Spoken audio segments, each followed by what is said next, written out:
السلام علیکم ورحمۃ اللہ وبرکاتہ۔ یہ پڑوسی ملک کے ایک مذہبی اسکالر مانے جاتے ہیں، محترم جناب جاوید غامدی صاحب۔ انہوں نے جمعے کے حوالے سے جو گفتگو کی ہے تو یہ گفتگو کسی بھی اعتبار سے قابل قبول نہیں ہے۔ انہوں نے دو باتیں ذکر کی ہیں۔ ایک بات تو یہ ذکر کی ہے کہ جمعہ یہ امام المسلمین کا کام ہے، خلیفۃ المسلمین کا کام ہے، لہذا جہاں جمعہ ہوگا تو جہاں اسلامی حکومت ہوگی تو وہیں پر جمعہ ہو سکتا ہے، اگر کہیں اسلامی حکومت نہیں ہے تو وہاں جمعہ نہیں ہو سکتا۔ ایک بات تو انہوں نے یہ کہی ہے۔ دوسری بات انہوں نے دلیل میں یہ پیش کی کہ دیکھو امام اعظم ابو حنیفہ نے اپنی زندگی میں کبھی جمعہ نہیں پڑھایا۔ معلوم ہوا کہ جمعہ پڑھانا علماء کا کام نہیں، بلکہ جمعہ پڑھانا یہ ان حضرات کا کام ہے جو مسلمانوں کے امام اور خلیفہ ہوں۔ تو اس سلسلے میں ہمیں دونوں چیزوں پر توجہ دینے کی ضرورت ہے کہ موصوف نے جن دو باتوں کو ذکر کیا ہے وہ دونوں باتیں غلط ہیں۔ وجہ اس کی یہ ہے کہ یہ کہنا کہ جمعہ مکۃ المکرمہ میں فرض نہیں ہوا بلکہ مدینہ منورہ میں فرض ہوا ہے، اور مکے میں فرض اس لیے نہیں ہوا کہ وہاں اسلامی حکومت نہیں تھی، اور مدینے میں فرض اس لیے ہوا کہ وہاں اسلامی حکومت تھی، لہذا جمعہ تبھی پڑھا جائے گا جب اسلامی حکومت ہو، یہ بات ہی سرے سے غلط ہے۔ وجہ اس کی یہ ہے کہ اگر کسی چیز کا مدینہ منورہ میں فرض ہونا یہ اس بنیاد پر ہے کہ وہاں اسلامی حکومت ہے،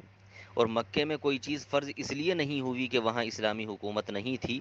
تو پھر یہی سوال زکوٰۃ کے متعلق ہوگا، حج کے متعلق ہوگا، روزے کے متعلق ہوگا، اور پردے کے متعلق ہوگا، اور بھی بہت ساری اسلامی چیزیں ہیں، بلکہ پوری شریعت ہی اصل مدینہ منورہ میں آ کر کے بنی ہے۔ مکۃ المکرمہ میں تو اللہ رب العزت نے موٹے موٹے چند چیزوں کا حکم کر رکھا تھا۔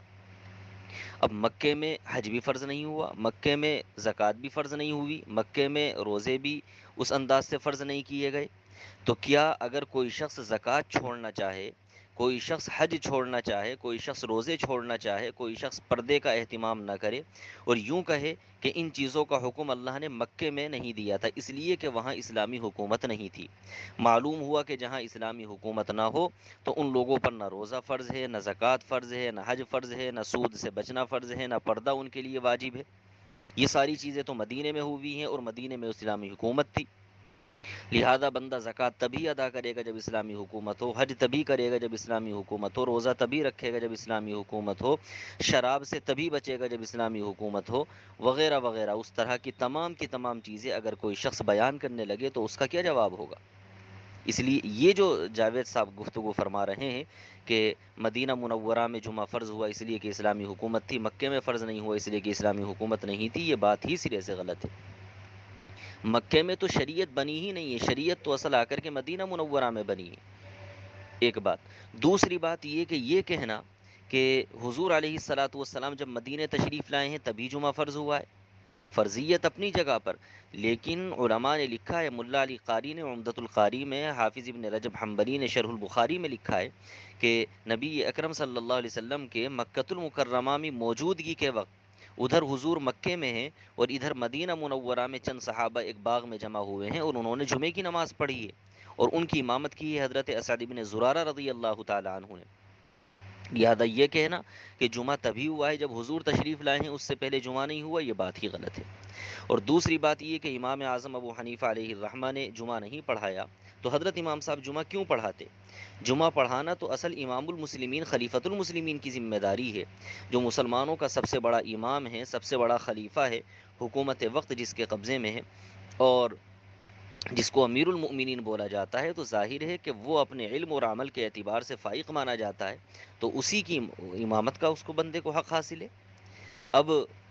کبھی تو ایسا ہے کہ امام المسلمین خود اپنے اندر طاقت رکھتا ہے جمعہ پڑھانے کی تو وہ پڑھائے، اور اگر امام المسلمین طاقت نہیں رکھتا تو امام المسلمین جس کو مقرر کرے، اب وہ کسی کو بھی مقرر کرے، اپنے وزیر کو مقرر کرے یا کسی عالم کو مقرر کرے، بہرحال ان کے حکم سے نماز پڑھائی جائے گی۔ ایسا تو نہیں ہو سکتا نا کہ مسجد کی کمیٹی کسی اور کو چاہے اور کسی دوسرے گاؤں کے محلے کے امام صاحب آ کر کے نماز پڑھاتے، ظاہر ہے کہ ایسا نہیں ہوتا ہے۔ تو امام المسلمین کے قبضے میں تمام مسجدیں ہیں، تو امام المسلمین جن کو چاہیں گے نمازیں وہی پڑھائیں گے۔ اب امام المسلمین نے حضرت امام صاحب سے، امام اعظم ابو حنیفہ سے اگر نماز نہیں پڑھوائی تو اس کا مطلب یہ نہیں بنتا کہ امام المسلمین خود ہی نماز پڑھاتا ہے اور کسی دوسرے سے نماز نہیں پڑھواتا ہے۔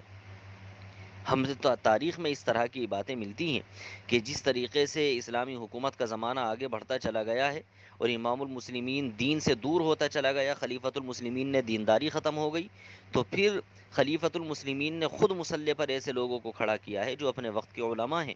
اور خلافت عثمانیہ میں تو جو مفتی اعظم ہوا کرتے تھے سرکار کے، وہی جمعہ پڑھایا کرتے تھے۔ تو یہ کہنا کہ جمعہ پڑھانا علماء کا کام نہیں ہے بلکہ امام المسلمین کا کام ہے، یہ کہنا بھی غلط ہے۔ السلام علیکم ورحمۃ اللہ۔